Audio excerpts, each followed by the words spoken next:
Assalamualaikum warahmatullahi wabarakatuh. Perkenalkan, nama saya Adlian Yusuf Septian. Kali ini saya akan menjelaskan tentang biografi B.J. Habibie. Perkenalan, Baharudin Yusuf Habibie atau yang lebih dikenal dengan sebutan B.J. Habibie adalah tokoh yang memainkan peran kunci dalam sejarah Indonesia modern.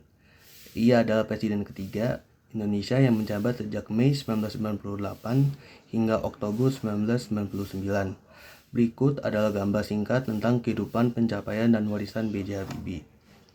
Masa awal dan pendidikan. B.J. Habibie lahir pada 25 Juni 1936 di Parepare, Sulawesi Selatan. Keluarganya adalah keturunan Gorontalo dan Makassar. Ayahnya, Alwi Abdul Jalil Habibie, adalah seorang guru dan pemimpin komunitas setempat. Pendidikan Habibie dimulai di sekolah negeri SN tingkat pertama di Parepare, kemudian melanjutkan ke sekolah menengah atas di Bandung. Setelah lulus, ia mendapatkan beasiswa dari pemerintah Indonesia untuk melanjutkan studi di luar negeri.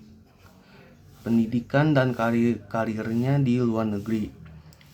Habibie melanjutkan studi di Technische Hochschule Aachen di Jerman. Meraih gelar sarjana teknik mesin pada tahun 1960, ia kemudian melanjutkan studi tingkat doktor di Technische Universität München dan meraih gelar doktor teknik pada tahun 1965. Selama studi di Jerman, Habibie mengembangkan minat dan keahliannya dalam bidang teknologi penerbangan.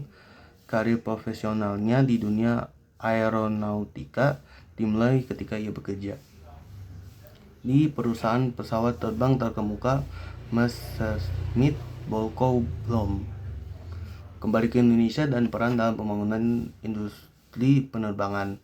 Pada tahun 1974, B.J. Habibie diundang oleh Presiden Soeharto untuk kembali ke Indonesia dan bergabung dengan pemerintah. Di Indonesia, Habibie mendirikan Badan Pengkajian dan Penerapan BPPT dan juga terlibat dalam program pembangunan pesawat terbang termasuk proyek N250 Gatot Kaca.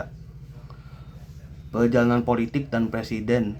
B.J. Habibie terlihat dalam politik setelah diangkat sebagai Menteri Negara Riset dan Teknologi pada tahun 1978. Pada tahun 1998, di tengah gejolak politik dan tuntunan reformasi, Presiden Soeharto mengumumkan pengunduran dirinya dan Habibie terpilih sebagai presiden yang baru.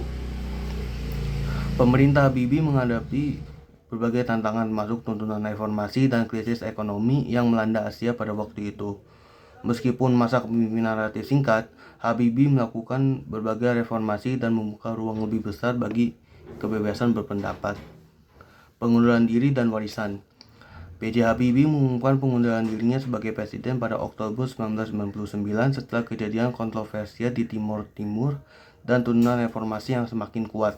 Meskipun pemerintahan memiliki keberhasilan dan kegagalan, Habibie tetap dihormati sebagai tokoh yang membuka pintu bagi demokrasi di Indonesia.